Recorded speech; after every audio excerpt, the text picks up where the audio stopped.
ये आज के विचार करने की मेन पॉइंट है। बाबा ने का जो golden spoon in the mouth है वो दो प्रकार से हो सकता है। वो कैसे हो सकता है, यहाँ विचार करने दो प्रकार है उसके, दो।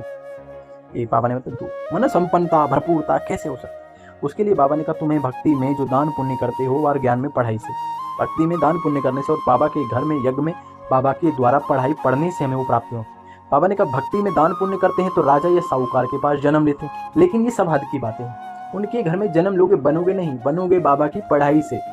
इसलिए तो बाबा ने कहा लेकिन वह सब हद का तुम ज्ञान में पढ़ाई से गोल्डन स्पून माउथ पाते हो, क्योंकि जो करेगा सो पाएगा। यहाँ राजा के घर में जन्म नहीं होता, आप खुद राजा बन जाते हो, सोचो।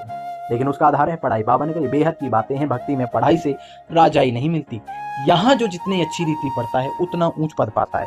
यहाँ मेन बात ये, क्योंकि जो पढ़ेगा उसी को मिलेगा, और नहीं पढ़ोगे तो कुछ नहीं मिलेगा। क्योंकि बाद में याद रखना, चिड़िया चुग जाएगी दाना, बाद में पड़ेगा पछताना।